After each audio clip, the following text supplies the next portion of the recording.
Sistema de suspensão. A suspensão tem a afinidade de absorver os choques provocados pelo movimento do veículo no solo.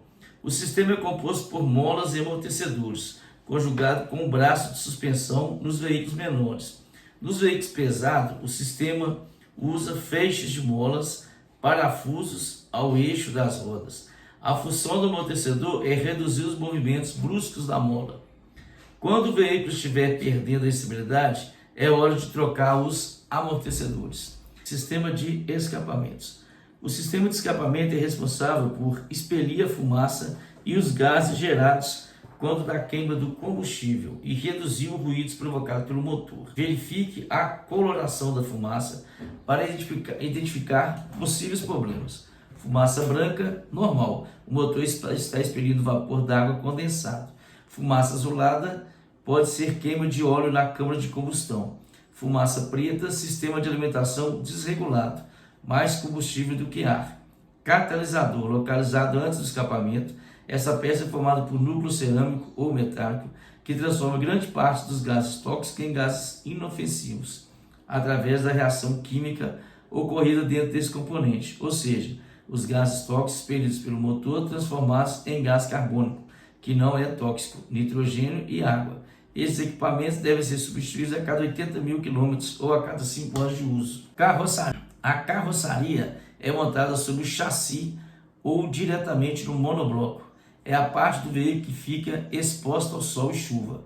Por isso, precisa de cuidados para se manter com boa aparência e evitar ferrugem e desgastes prematuros. Colocação de película. A transmissão luminosa das películas não poderá ser inferior a 75% para vidros incolores dos para-brisas, 70% para os para-brisas coloridos e demais vidros indispensáveis à dirigibilidade do veículo. Então existe uma porcentagem daquelas películas, aqueles vidros escuros.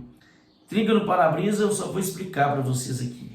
O veículo não pode ter trinca no para-brisa na área que ele dirige, ok? Não pode ter trinca. Inclusive é motivo de multa. Se tiver trincado o para-brisa, o veículo vai ser multado.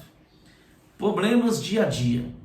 Lanterna, airbag, alternador, amortecedor, ar-condicionado, barra estabilizadora, bateria, bobina, bomba d'água, bomba de combustível, câmbio automático, câmbio manual, carburador, cilindro de válvula, cinto de segurança, comando de válvula, combustível, correia dentada, diferencial, direção, embreagem, filtros, freios, fusível, ignição eletrônica, injeção eletrônica, junta do cabeçote, junta homocinética, luz de alerta do painel, motor de arranque, óleo, platinado, pneu, radiador, suspensão, tração, turbo, vela, etc. Observação: caso ocorra algum problema, o condutor deverá procurar um profissional adequado e de confiança. Revisão do veículo. Veículos novos são revisados de acordo com a quilometragem indicada pelo fabricante. Porém, ao sair para viajar, faça uma revisão geral para evitar transtornos e situações desagradáveis. A manutenção periódica e preventiva tem como objetivo evitar o mau funcionamento do veículo ou até mesmo sua quebra.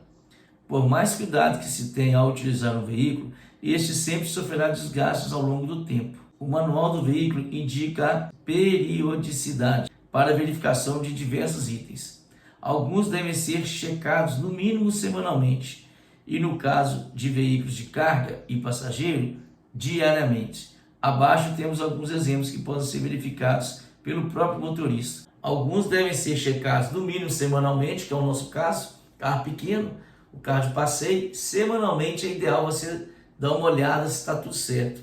E no caso dos carros grandes, tá vendo? No caso de veículo de carga e passageiro, diariamente, ou seja, o cara que tem um caminhão, que tem um ônibus, ele tem que olhar todo dia, água, óleo, pneu, ele tem que olhar todo dia, porque é um veículo grande e que, se provocar acidente, pode levar à morte. Então é muito mais sério que um carro pequeno. Então o carro grande, ele tem que ser olhado diariamente. E o carro pequeno, o seu carro lá de passeio, pelo menos uma vez por semana é bom você dar uma geral ali e ver como que está a situação do seu carro. Se você for viajar, faça uma revisão geral. Leva na oficina e manda fazer uma revisão geral. Abaixo temos alguns exemplos que podem ser verificados pelo próprio motorista. É isso? Você mesmo pode verificar nível de água do radiador, nível de óleo do motor, nível de óleo do freio, pressão do estado dos pneus, funcionamento do farol e lanternas e buzina. Então esse é um check-up que você mesmo consegue dar, não é isso? Você mesmo consegue olhar esses 6 itens aqui facilmente quando você tiver seu carro. Nessa verificação não se trata de consertar algo, mas constatar se os itens estão em condições satisfatórias para o bom funcionamento do veículo. Normalmente, entre uma verificação e outra, as boas condições devem se manter. Porém, se toda vez for necessário completar o óleo do motor, o nível de água do radiador e etc., algo está errado. Neste caso, deve ser realizada uma inspeção mais apurada para verificar a causa da perda. Por outro lado, temos alguns itens que também devem ser checados periodicamente, porém em oficina especializada, seguindo as recomendações do fabricante indicadas no manual do veículo. Estaremos fazendo a manutenção preventiva, popularmente conhecida como revisão. Vai viajar? Faça a revisão, tá? Não deixa de fazer não. Inspeção diária e semanal na motocicleta. Agora partimos para a motocicleta. A motocicleta deve estar em perfeitas condições para trafegar. Para isso, verifique pneus e rodas, confira as calibragens, aro das rodas e as condições do suco dos pneus. Observação: procure calibrar os pneus ainda frio, pois com os pneus quentes, eles acabam ficando muito duros e com isso nas curvas podem perder a aderência. Quando você for andar na cidade, calibre o máximo, mas quando for nas estradas, lembre de acertar suas calibragens para metros, mantendo a melhor performance de seus pneus. Os pneus originais aguentam em torno de 10 mil quilômetros, mas independente disso, se você perceber que os pneus estão quase sem friso no faixa central, não hesite em trocá-los, principalmente na moto, né, gente? Andar com pneu careca de moto é burrice, né? A moto já é perigosa. Imagina você ficar andando com o pneu careca. Comandos, cabos e velas. Regular a folga dos pedais de freio e manete, verificando as condições dos cabos de freio e embreagem e nível de fluidos. O uso dos cabos acelerador danificado ou dobrado fora das condições normais pode interferir no seu funcionamento, provocando perda de controle durante a rodagem. As velas apresentando uma cor escura ou marrom clara indica bom estado, em uma cor clara excessiva indica ponto de ignição incorreto. Quando trocar as velas, verifique o manual do fabricante como remover. Já existe a chave de trocar a vela. Luzes e parte elétrica. Checar farol, lanterna, luz de freio e seta. Filtro de óleo e ar. A troca de óleo do motor é normalmente com 1.500 km. Na verdade, a maioria troca com 1.000, tá? Que fala 1.500, mas o motociclista normalmente troca com 1.000. Cuidado para não deixar passar o prazo para não comprometer o motor. Filtros de óleo e de ar devem ser trocados de acordo com a recomendação do fabricante. Todas as fábricas não recomendam o uso de óleo sintético, pois você acaba só completando e raramente troca. Controle sempre o nível de óleo e acompanhe o som do motor. Ele revela muita coisa para você. Às vezes você percebe um nível baixo do óleo pelo barulho excessivo das engrenagens, algo distinto do que você acostuma ouvir. Corrente. Procure manter limpa, lubrificada e ajustada. Os fabricantes recomendam que a cada 500 km você lubrifique a corrente e isso evita o desgaste excessivo, apesar de sujar bastante a roda traseira. O lubrificante mais recomendado é o óleo 90, altamente viçoso. Alguns preferem graxas náuticas, que é branca e não sai com água. Bateria. Verifique o nível de água periodicamente, caso a mesma não seja selada. A maioria é selada hoje em dia, tá?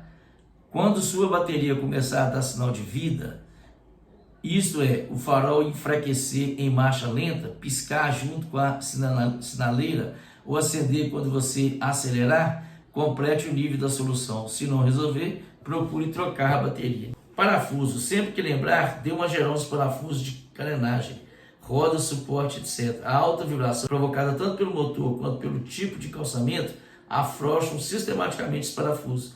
Portanto, não deixe de manter sua moto sempre ajustada. Gasolina, olha ela aí, ó. Uma das coisas que eu esqueci de falar com vocês é isso, tá? O carro, quando compra, tem que colocar gasolina também, viu? Isso aqui é uma pesada. Senão ele não anda não, viu, gente? Recomenda-se que se use gasolina comum a maior parte do tempo. O aconselhável é usar gasolina aditivada para descarbonizar o motor e limpar as partes móveis de vez em quando. Mantenha o tanque sempre cheio. Evite que se formem gotículas na parte superior do tanque. Essas gotículas, quando permanecem por muito tempo, tendem a formar ferrugem no tanque, provocando oxidação das partes móveis da bomba, carburador, etc. Por isso, mantenha sempre o tanque o mais cheio possível, o que evita também que a bomba receba sujeiras ou água. Já que a água é mais pesada que a gasolina, ela sedimenta no fundo do tanque e quando você anda muito na reserva, ela vai para o motor e começa aquela sessão falha tudo. Então, gente, gasolina não é ideal que você ande na reserva. A reserva é para você colocar gasolina. Então, se você ficar andando muito na reserva, primeiro que você vai queimar a bomba do carro, tá? Queimar a bomba de combustível. E é caro uma bomba de combustível. Então, se você andar muito na reserva, você queima a bomba. E também acontece a situação que está falando aqui, que é da ferrugem no tanque, né? Então, se você ficar muito tempo andando com o tanque vazio, a tendência é acontecer isso. Então, mantenha sempre mais que a reserva um pouco, porque andar com ela cheia também é pesado, viu, gente? É pesado. Manter o tanque cheio é pesado, mas é o ideal, né? O certo é a gente andar com ele cheio, a gente andar aí completando o tanque. Mas não é fácil não, né? Descanso central. Deve preferencialmente ficar no descanso central as motos com motor em linha, cilindros um ao lado do outro, que tem carburadores um ao lado do outro. As motocicletas, elas vinham mais para o descanso central porque elas eram a carburador. Hoje, se é injeção eletrônica, ela pode ficar de lado, então pode ser o descanso mesmo lateral, não precisa ser o central como era antigamente. Vamos falar agora sobre a utilização do extintor de incêndio. O extintor ABC foi desenvolvido para apagar todos os tipos de incêndio. Classe A, ocorre em materiais sólidos como plástico, tecidos, borracha e madeira. Classe B, ocorre em líquidos inflamáveis como a gasolina, óleo, álcool e querosene. Classe C, ocorre em equipamentos elétricos energizados como bateria e parte elétrica do carro. O fogo é o resultado da união de três elementos: material combustível, oxigênio e calor, que formam o triângulo do fogo. Incêndio é o fogo fora do controle. Funcionamento básico do extintor. Letra A, ao quadrinho aí, ó. Puxe o lacre para destravar a válvula. 2. Aponte o jato para a base do fogo. Letra B. Letra C. Aperte o gatilho até o fim. E letra D. Movimente o jato em forma de leque, de um lado para o outro. Quando trocar o extintor de incêndio? Letra A, após o uso. Número 1, após o uso. Número 2, se apresentar alguma irregularidade. Número 3, no vencimento de teste hidrostático em 5 anos. Observação: o extintor deverá ficar na parte dianteira do compartimento interno, destinado ao banco do passageiro para maior facilidade de manuseio. Só tenha cuidado com o seguinte: nós começamos a falar do extintor de incêndio, mas não é para moto não, tá, gente? Moto não tem extintor de incêndio não. Extintor de incêndio é para veículo. E hoje já saiu uma lei também, que hoje os extintores de incêndio são para veículos de grande porte, caminhões e ônibus. Os carros pequenos, eles não estão obrigados a ter o extintor de incêndio, tá? Eles não saem mais obrigatoriamente com extintor de incêndio. Pessoal, encerramos aqui a nossa aula de mecânica.